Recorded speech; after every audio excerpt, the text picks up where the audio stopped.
Welcome to another Pint with Seaniebee. A little bit husky this morning because we had a bit of a late night last night. I'm at an awards show down in Cork in Ireland called the Kinsale Sharks, and I have a great guest all the way over from London with a very Irish name. Vicki Maguire, welcome. Thank you, thank you. Have you had fun here? I've had so much fun. I've never been here before, and I don't know what I've been doing for the last 20 odd years. Seriously. So the Shark Awards have been kind of going for, those of you who work in advertising probably have heard of it, those of you who don't, it's a sort of another self-congratulatory show for people in advertising saying how great they are.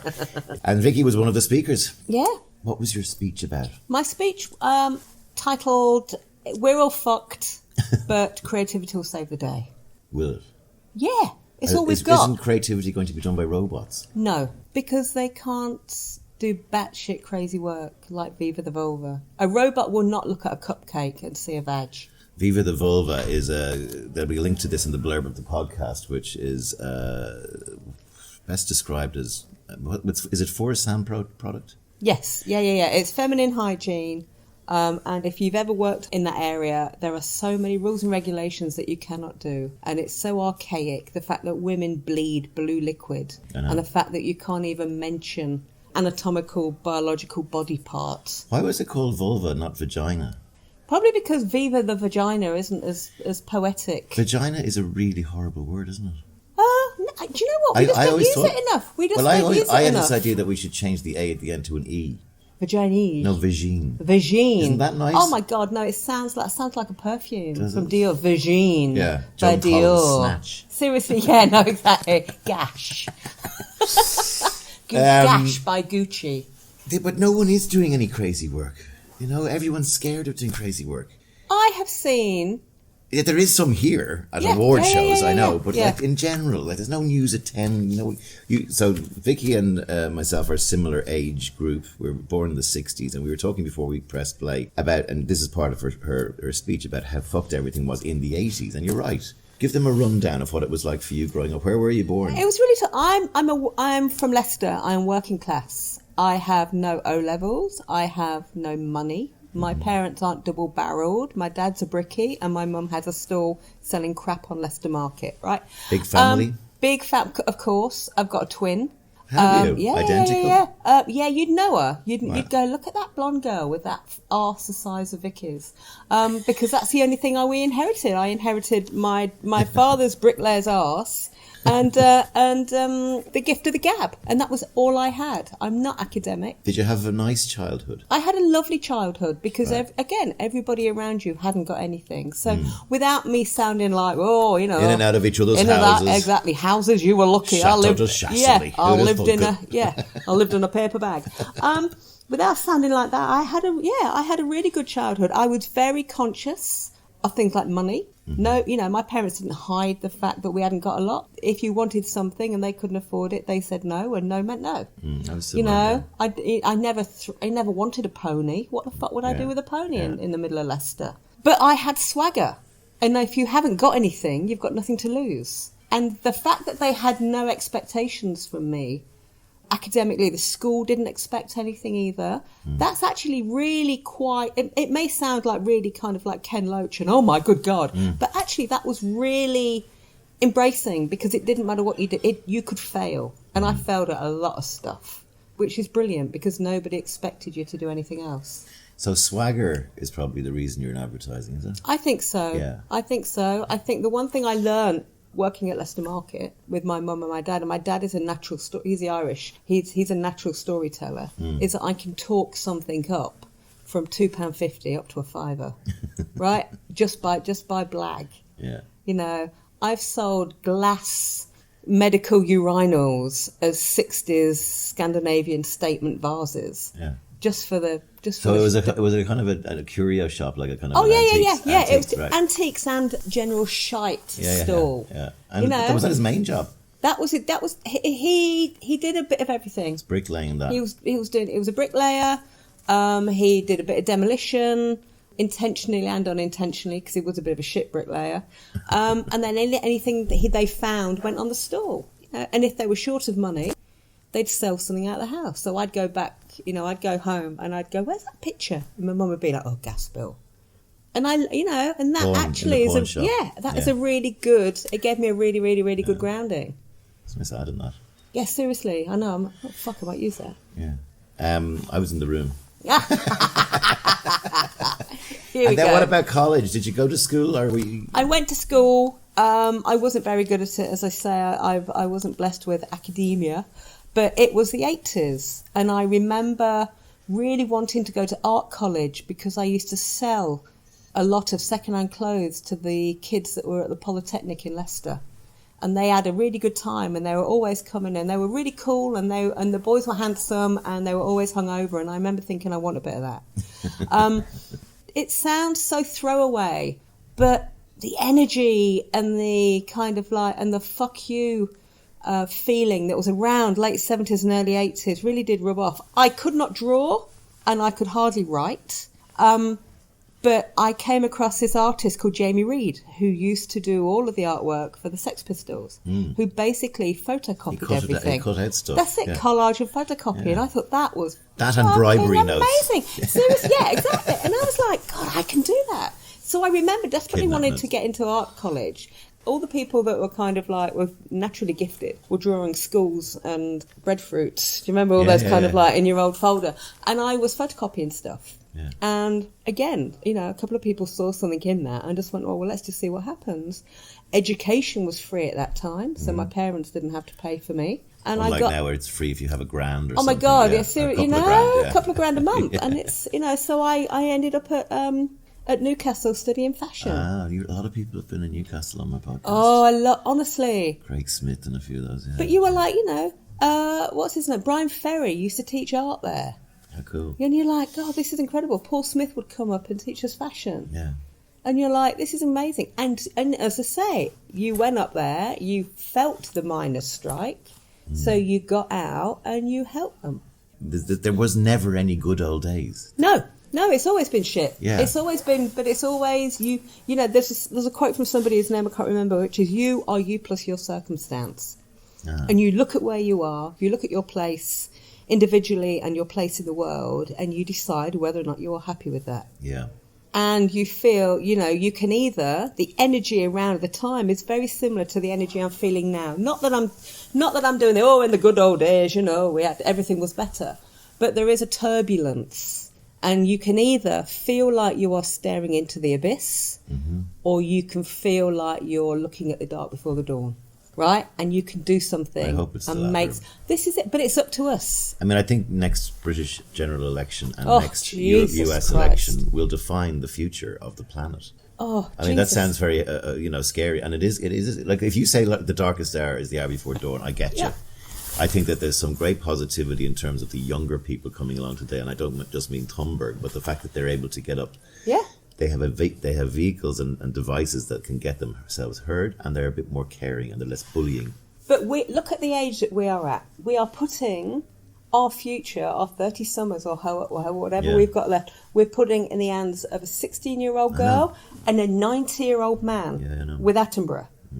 Right? We are the bit in the middle. And a 70-something-year-old man in Trump, probably. Seriously, we are the bit in the middle. And if we do not do something, we can't let a 16-year-old girl carry it all. And we can't let that, he'll die soon. He should be, Attenborough should be at home with his feet up, watching Cash in the Attic, right? But he's not. He's out campaigning and he's still as angry as ever. I've just done a piece of work with him and he was the most vital, inspiring man. And everybody says to him, why aren't you putting your feet up? And he says, why have you put your feet up? And you're like, fuck, I've just got told off by a 90-year-old man. Get out and do something. I had this business idea, which is the thing to buy if you wanted a family heirloom would be all of the greatest life on earth footage. Oh. Because there will come a time when there will be no animals on this planet. And they, I think, might be the artworks of the... people will go, and yes, we can recreate it digitally, but this will be authentic film of real animals when they lived and roamed the earth. Imagine the value of that. Yeah, but imagine the value of doing something where you don't need them. Because if you do that, you're going to end up like those old people that have got rows and rows of Encyclopedia Britannica in their front rooms. Right? You're going to be like, oh, look at my DVDs. And they'll be like, what the fuck is Sean on about? I know. So, I mean, you talked about miners' strikes and all that stuff. In the UK, we were the same in Ireland. We had Charlie Haughey involved. And we have this show called Reeling in the Years, which is like kind of a music-based news and shows you what went on in 1963 in Ireland. It's just like, it looks like a third world country, Yeah. So you have a positivity-based approach to the future. This darkest hour is the hour before dawn. And you believe creativity is going to help fix the world's problems, right? Yes. Essentially. Yeah. And we were joking at the top of the podcast about, and I do mean, I've written a piece recently, which is basically, I think there's a cognitive dissonance going on in advertising in the sense that we know now for 30 years that creativity sells, and yet for some reason the work has probably never been as bad in terms of mainstream advertising work. There are lots of ideas, and then harnessing them. I was talking to Tim Lindsay the other day about that thing that was in Canada about 4 years ago about the world divided up into 3 words. Yeah. Where is that gone? Yeah. Why is it not here? Why do you not say I live in Purple Monkey Dishwasher or whatever? I do. But convince me of why we should be more positive about what creativity can do for us in the future. So I'm going back to the 80s, and it was a wild time. But just as I started to get promiscuous, AIDS hit, and you're like, I remember fuck's sake. Catch it off toilet seats. Catch it off toilet seats. Don't shake anybody's hand that's dressed weirdly. It was like the fear around this thing was like ridiculous, and it was a plight on the gaze. It was God's, it was God's way of cleansing the earth. There's still Americans who preach that. Yes, you're like, oh my God, he likes disco. Don't go near him. You're like, oh Jesus Christ. And the government would not put any money into researching a cure. And it was wrong, right? And some people who had money, like people like Elton, people like Elizabeth Taylor, people Terence like Michael Conran. Jackson, would put money in and go, okay, you can, I'll give you as much as I possibly can. But others who couldn't do anything got creative. And that little red ribbon I think it used to be like 50p, I think it's £1 now. That one little thing, every time you saw it, you bought one. Every time you went anywhere, you wore one. This is before, the idea of this little ribbon catching on before social media, before Insta, before it became a badge of a badge, just being sold grassroots by mates, by people, by brands, eventually by retailers. Now, 30 years later, a disease that came to fruition in my lifetime is now not a death sentence. In Dublin, condoms were forbidden, were banned. You weren't allowed to buy them because the church said that they were... Yeah.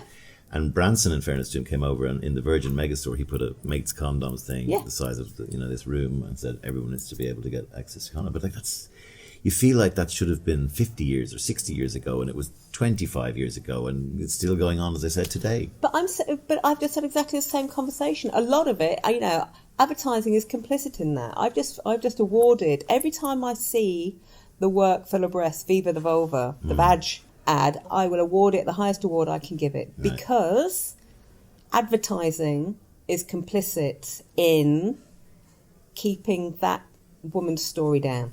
The fact that people still think that, that we have to bleed blue. The fact that Facebook keep taking down that ad because they see a cupcake that looks like a badge. So the campaign, which I'm remiss of me not to fully go through what it was about, it's basically using oysters and cupcakes that sing a song about why it's basically empowering women to say, don't think of your vaginas or vulvas as ugly and labiaplasties on the rise, and it's just trying to break that taboo. And a lot of the media companies who were trying to run the work went, oh God, it looks, they were basically performing the way the ad is telling people not to perform. It was ridiculous. But it's so Can you make them a bit cleaner? Can you make the cupcake a little bit less fleshy as a vagina?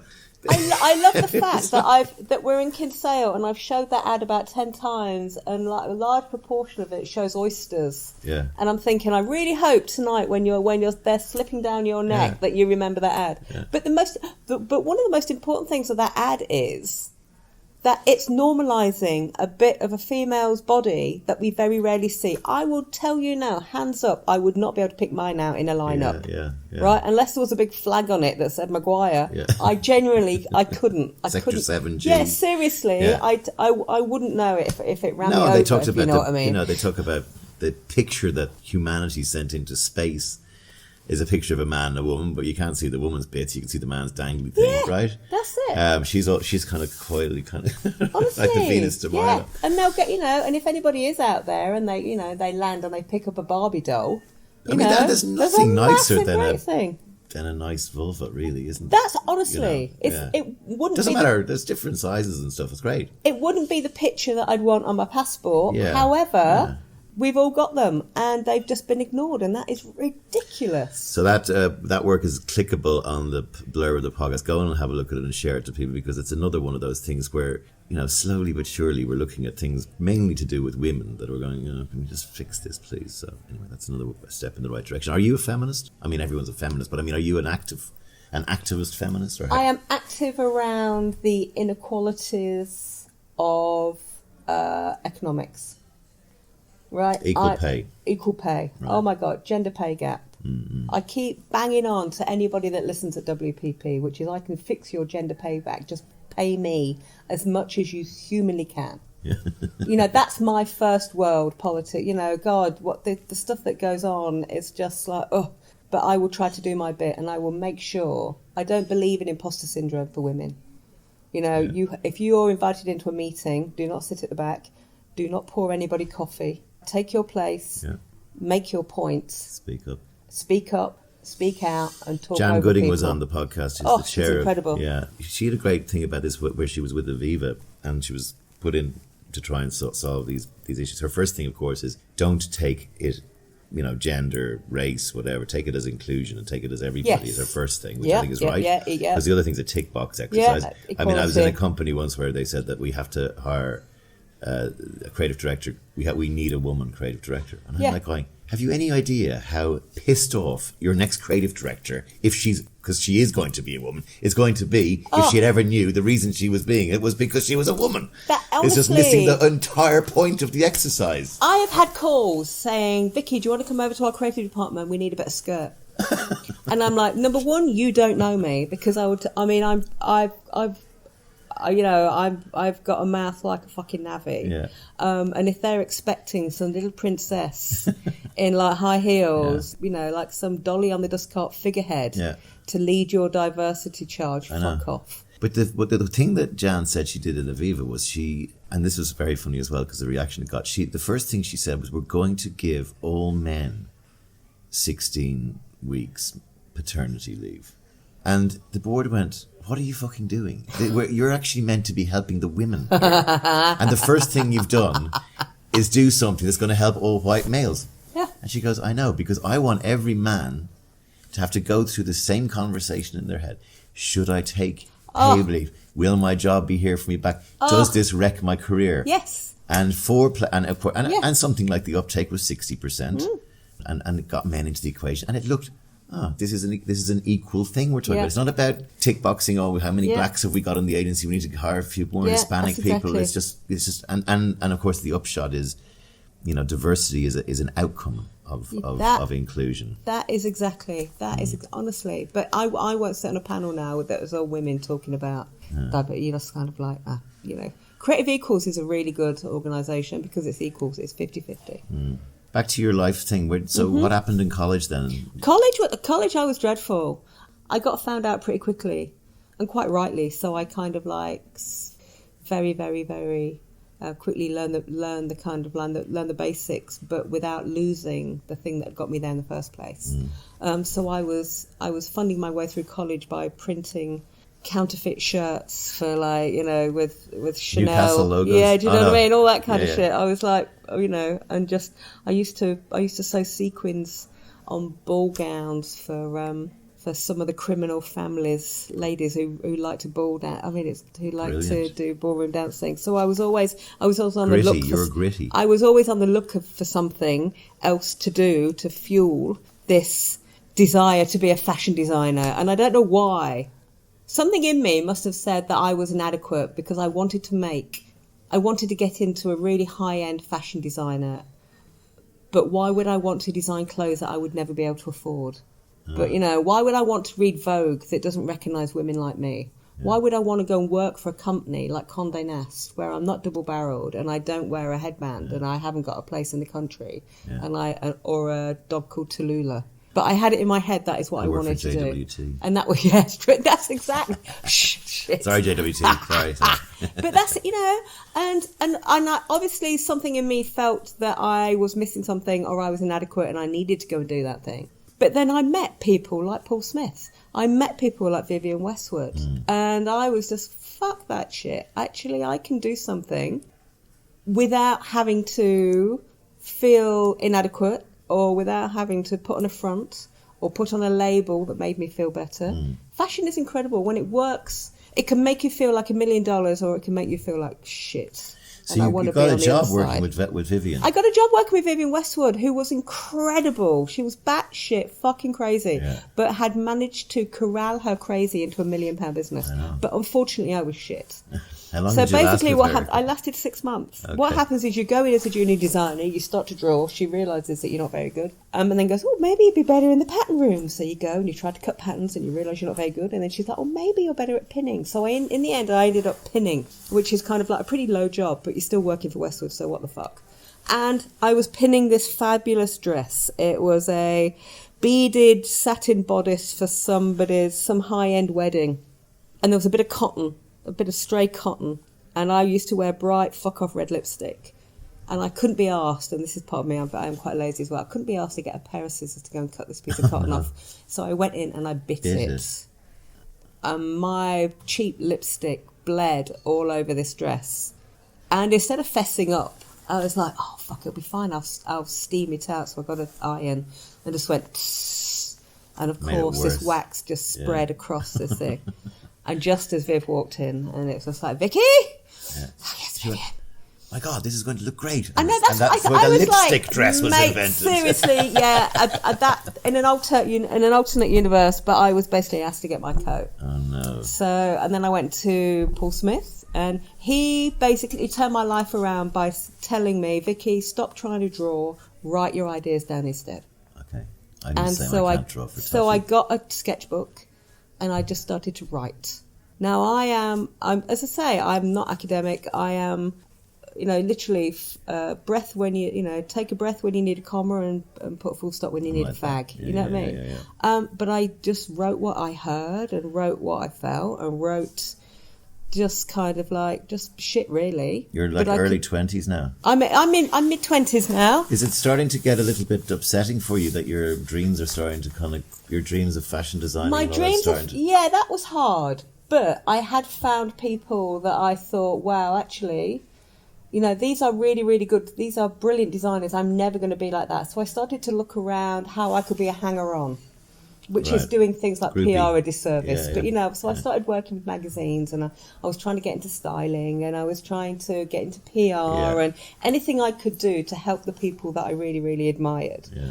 And I was working at a company called Ted Baker, who's kind of like, do the shirts, pre-hugging. And they shared office space with a new advertising agency called Hal Henry Chodicott Lurie, HHCL. Yeah. And there were people like David Bonaguidi who were extremely generous with their time and talent. And I used to give them free T-shirts, and they used to let me come in and see how they worked, and they'd invite me into a few brainstorms. And I'm like, fuck, this is when the light came on. I was like, fucking hell. This is what I want to do. I remember looking at David Bonaguidi and going, you are sitting there with your feet on the table, surrounded by books and toys, and you get paid just to come up with ideas. Yeah. And I'm like, how do I do that? So how did you do it? They said, get a partner. They said, go meet loads of people. I met a guy called Graham Fink. Yes, know him. Who basically said also you need to China. Honestly, he said, you need to find a partner. He introduced me to a guy who was Israeli, Jewish, and very out of the industry because he looked different. He wasn't double-barreled. He didn't wear cords. Mm-hmm. he laughed with his mouth closed, not open. Ho, ho, ho, ho, ho. Do you know what I mean? One of those. And so he wanted to yin and yang you, did he? But he had a brilliant book. He had an absolutely brilliant book. And Graham said he can't get a job, but if you sit with him, you'll get a job and he will teach you everything he knows. You vow. And that's exactly what we did. And within 3 months, we got a job. Great. And where was that? That was at an agency called BDDH, Butterfield Day DeVito Company. Yeah, I used to love them. Yeah, they were really smart. They went bang. Again, probably bad financial management. But some, they were third wave agencies that were coming at the time. All of those. And How Henry was one of those. Yeah. But some agencies burn bright. Yeah, I know. And some agencies kind of like, longevity, which is why I love Mother. I've got a massive crush on Mother, purely because of they can reinvent themselves without losing themselves, and I love that. So you found your feet then, and then the rest is sort of history. The rest is just going. Yeah. But it's history in a really kind of shit way. I've been told to change my name on the top of a script from Vicky to Mickey because the client doesn't want a woman on their business. I have been given 30 quid. Can you shame that client? Seriously, no. Because I'm still in the industry. Okay. I'll wait for the book when I finally reveal do. Where the bodies are buried.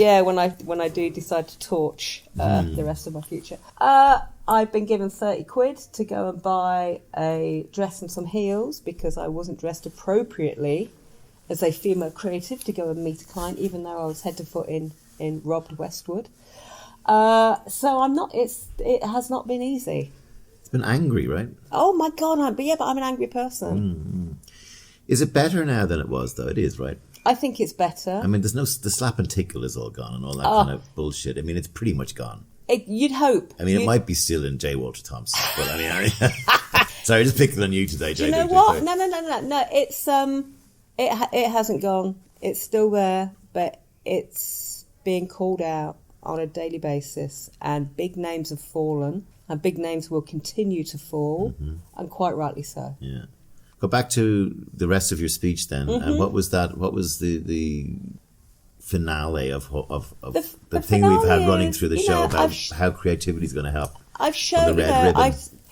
If you think of the red ribbon, we're in our red ribbon moment with the fact that don't use a plastic bag, don't use a paper, don't use a plastic straw, right? And then I showed some work about how creativity, without spending a lot of money, can really prick the conscience. And hopefully, the more those kind of pieces of work get out, the better we're going to find. So, led by donkeys, the guys that buy billboards and shame, the government. Yeah. See a piece of that work, share it. The more people that share it, the little pricks, for want of a better term, the more things that we can do like that, the better. I show work like the New York Times stuff. Yeah. That is beautiful. Incredible. Fearless. It's fearless, but also, from an industry that is declining because we're not subscribing. So if you want to see work like that, you need to put your money where your mouth is. It is the most disturbing, and the situation that Donald Trump has created in the world at a time when journalism is like, that movie Spotlight that won the Oscar a few years ago. Yeah. The Boston Globe put 4 people on that for over a year. Yeah. Right? We can't do that anymore. No. There's typos now appearing in our newspapers, which we never had. Yeah. And not just anywhere, in every nearly second page, because there's not enough sub-editors. Yeah. And again, we sleepwalk to Armageddon and a lot of things. If we don't have a healthy press, which he can just run around and say everything's fake. This is exactly, only my tweets are what's real. Yeah, this is exactly. So if we do not support those guys by subscription, by paywall, I mean, what David Pemsel has done over at The Guardian, The Guardian are breaking even. Oh, that's amazing. I know. And I've read stuff on. I'm conscious of doing this. I surf and I find something, and if I read it and it's from there, then I literally, is that worth a fiver? Yes, well, of course it is. And the BBC Go as well. do it. And the BBC, But I think Macron talked about doing this. I read a few years ago. But a way of helping save the press is to put a paper in the paw of every school kid in the country every morning. You know. And if that has to be subsidised, so be it. Yeah. And maybe the first class, my girlfriend was saying, the first class could be what's in the news, rather than learn at your own pace or whatever the latest fad is. But we do need to do something like that. We do need to do something. But the thing is that we used to get the Daily Mirror delivered. That was your first contact with my dad in the morning. He'd be reading the paper, covered in cement because he was going to go off and do a job. We're commenting about what's going seriously, on. you know, like bloody hell, look at this, Yeah. whack, you're on. That's the first thing I do in the morning, the telly on. Same. Well, I mean, I despair about that, but I do like to keep coming back to this darkest hours, the hour before dawn, because I think, I mean, how do you feel about Britain, your country, right now? We're next level fucked, right? But I can't, in all conscience, I can't stick my, you can't stick your head in the sand. You've got to do stuff. And if that doing stuff is supporting people like Led by Donkeys, coming out and giving. There'll be a link to Led by Donkeys on the blurb of the podcast. Or like things like, Mother and Uncommon are doing, which is basically closing agencies so all of their kids can go on that climate change walk, handing over your design departments to make kind of Trump-esque posters. It's the little things, and you think they're not going to make a difference. But you know what? I want to be on the side of history that says, actually, I was there. I've got the T-shirt. I've got the ribbon. I mean, and I've got the answers. I think that it needs a Live Aid-esque grand gesture. It needs something like, I was saying this to Tim Lindsay the other day, that, it needs something like the top 10 advertisers in the planet decide they are not going to advertise for a year. Yeah. And they're going to give the money and the ideas that their agency comes up with to help save the planet. And then, you know what? The next 20 go, fuck, we better do the same thing. And then you get something happening that's just grand. I know that the little ribbon from the little acorn, the mighty oak, can grow. But then you look at companies like Patagonia. They know what they stand for. They know their place in the world. Yeah. They know what their cultural ambition is, and they hold true to it. And they do stuff that is counterintuitive, but actually it's brilliant. I mean, I had this argument with Tim about the kind of white pencil, which is fucking amazing and should be applauded. But all of those ideas that got entered for those pencils that didn't win anything, they can't be dropped. So there should be a white pencil for year one. Yeah. There should be a different colour for year two. Yeah. Let's see where those ideas are 10 years down the line. I get back to my point about the purple monkey dishwashing thing. That should be a thing. Exactly. I mean, apparently it's still being used in Brazil or something. But no, we should just get, it's our responsibility to see something and run with it. Because it's those little things. The little girl who was working on the Leicester markets, what would you say to her now if you could whisper in her ear? I would say... Well, actually, that's a really good question. Do you know what? I would say don't waste your time trying to play with Vogue. Blow it up and do your own thing. You heard it here first. Blow it up. But don't blow up the planet in the process. Don't blow up the planet in the process. Blow up the people who are blowing up the planet. It's weird. Would I do anything differently? Obviously, there's loads of shit I'd do differently, to be perfectly honest. I wouldn't have got rid of my first flat in Hoxton. I'd have kept that now. I would have made a play for Gary Lineker.